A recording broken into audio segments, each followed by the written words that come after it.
On the morning of October 17th, 1777, a strange silence settled over the hills beside the Hudson River.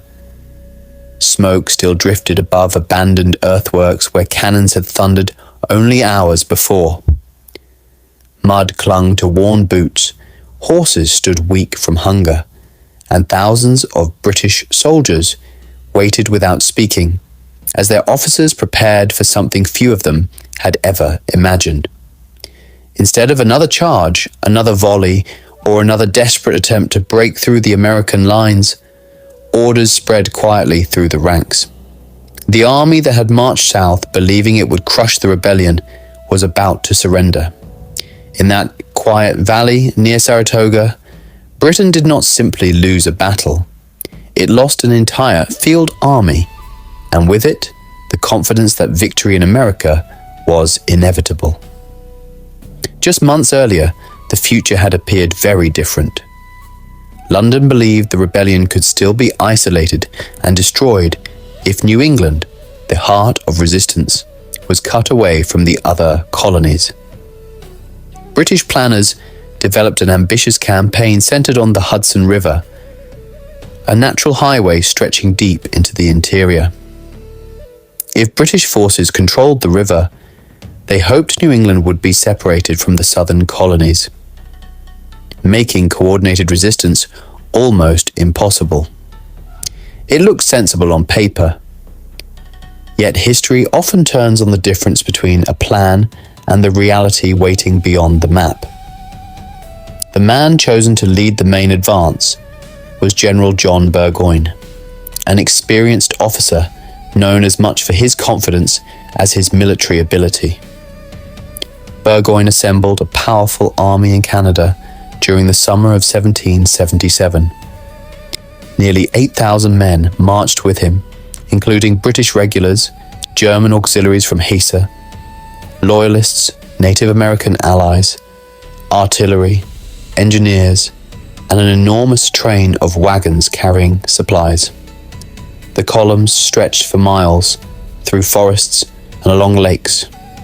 Drums echoed across the wilderness, while polished bayonets flashed beneath the northern sun. To many watching the expedition depart, it seemed like an unstoppable force. But the American wilderness cared little for military reputation. Dense forests replaced open European roads. Rivers became obstacles instead of highways. Bridges had to be built, swamps crossed, and fallen trees cleared almost every day. Heavy artillery that symbolized British strength also slowed every mile of progress. Supplies disappeared faster than expected. Horses weakened. Men grew exhausted long before they encountered the main American army.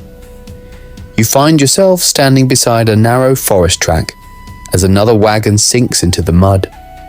Soldiers strain at ropes while officers shout orders that disappear beneath the sound of axes cutting trees ahead. Every delay costs another day, another barrel of food, another chance for the Americans to prepare. Without firing a shot, the landscape itself has begun to fight for the revolution. As Burgoyne struggled south, another problem emerged. The campaign depended upon several British armies moving together. General William Howe, commanding Britain's main army, was expected to support the operation by moving north along the Hudson. Instead, Howe sailed toward Philadelphia to capture the American capital. Communication across the Atlantic was painfully slow, and British commanders often acted on incomplete information. Historians still debate whether the confusion resulted from unclear orders, conflicting priorities, or simple miscommunication. Whatever the cause, Burgoyne continued advancing without the support he believed would eventually arrive. Meanwhile, the American position was changing with remarkable speed. Earlier defeats had shaken morale, but they had not broken resistance. Farmers left their harvests to join militia units. Local communities carried food, ammunition, and information to the Continental Army. Under General Horatio Gates, American forces gathered near Bemis Heights, while one of the Army's most aggressive commanders, Benedict Arnold, pushed for bold action. At this point in history, Arnold was still regarded as one of the Revolution's most capable battlefield leaders, long before his name would become synonymous with betrayal. The first major clash came on September 19th at Freeman's farm. Burgoyne hoped to push through the American defenses before they grew stronger. Instead, his soldiers found determined resistance hidden among trees and uneven ground. The battle surged back and forth for hours. Muskets cracked through thick smoke, while artillery blasted gaps in the forest. British troops eventually held the field, but the cost was staggering. Hundreds of experienced soldiers lay dead or wounded, losses Burgoyne could scarcely afford to replace. Technically, he had not been defeated. In reality, his army had been weakened with every step forward. The weeks that followed proved even more dangerous. American militia continued arriving in growing numbers. Roads behind the British were threatened. Supply lines became increasingly fragile. Food grew scarce. Horses died from exhaustion or lack of forage. Native American support declined after several controversial incidents, including the widely publicized death of Jane McCrea, which fueled patriot recruitment and damaged British efforts to win local support. Burgoyne's army, once advancing confidently into New York, was slowly becoming isolated. The messenger finally arrives with grim news. No large British army is marching to your rescue. Every direction now seems to lead toward danger. Retreat risks humiliation and pursuit. Advancing means attacking an enemy whose numbers increase almost every day. Waiting only deepens the shortage of food. For commanders, every option has become a gamble. On October 7th, Burgoyne made one final attempt to regain the initiative. He sent a force to probe the American left, hoping to discover weakness and perhaps force an opening. Instead, the British encountered fierce resistance. The fighting quickly expanded into a chaotic battle across fields and wooded ridges. American troops counterattacked with growing confidence. Benedict Arnold, despite being officially relieved of command after disputes with Gates, rode onto the battlefield anyway. Accounts differ on every detail of his actions, but there is broad agreement that Arnold inspired repeated assaults at critical moments. He led attacks against key British positions, helping to shatter the enemy's defensive line before suffering a serious wound.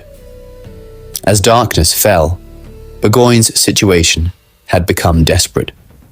His army withdrew toward Saratoga, surrounded by determined American forces occupying the surrounding heights. Escape routes narrowed, ammunition dwindled, rations shrank to almost nothing. Rain turned camps into fields of mud where weary soldiers slept beside empty cooking pots. The confidence that had filled the army during its march from Canada had disappeared. Inside the British camp, officers calculated impossible numbers. They counted cartridges, measured flour, inspected wounded men, and searched for opportunities that no longer existed. Outside the lines, American artillery overlooked every movement. Reinforcements continued, arriving almost daily. The balance of power had completely reversed. Burgoyne understood what many of his officers already feared. Continuing the fight would likely destroy the army altogether. Negotiations began with General Gates. Both commanders understood the enormous significance of what was unfolding. Surrendering thousands of trained British troops was almost unimaginable in 18th century warfare. Yet preserving lives now outweighed preserving pride. When the formal surrender took place on October 17th, British soldiers marched out carrying their weapons before laying them down according to the agreed terms. Many maintained their discipline to the very end. American troops watched the procession with a mixture of exhaustion, disbelief, and growing confidence. Only 2 years earlier, defeating the world's most powerful military empire had seemed almost impossible. Now, an entire British field army had been forced to surrender. The consequences spread far beyond the hills of New York. News crossed the Atlantic with astonishing political force. In France, many leaders had quietly watched the rebellion with interest, but remained uncertain whether the Americans could survive. Saratoga changed that calculation. Here was undeniable proof that Britain's armies could be defeated in open campaign. Within months, France formally recognized the United States and entered the war as an ally. French money, weapons, soldiers, fleets, and global pressure transformed what had begun as a colonial rebellion into an international conflict. Britain suddenly faced war not only in North America, but across the Atlantic, in the Caribbean, around the Mediterranean, and eventually in distant oceans. Resources had to be divided across multiple fronts. Every future campaign became more complicated because of the decision made in the aftermath of Saratoga.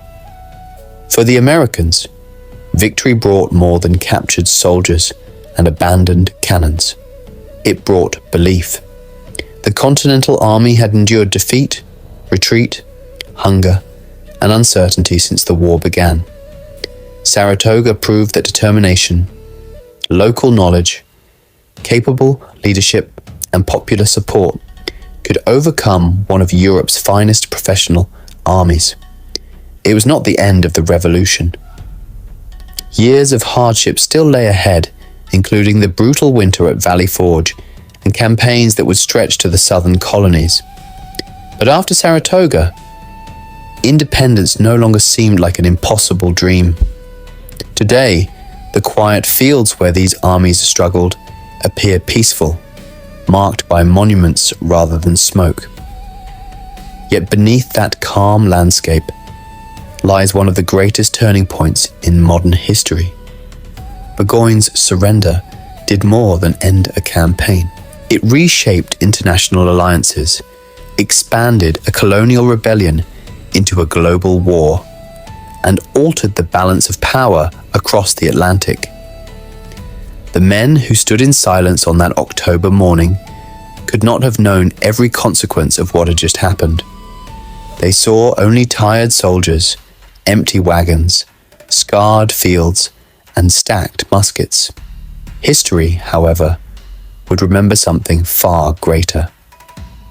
At Saratoga, Britain did not simply lose an army. It lost the initiative in a war that would ultimately give birth to a new nation.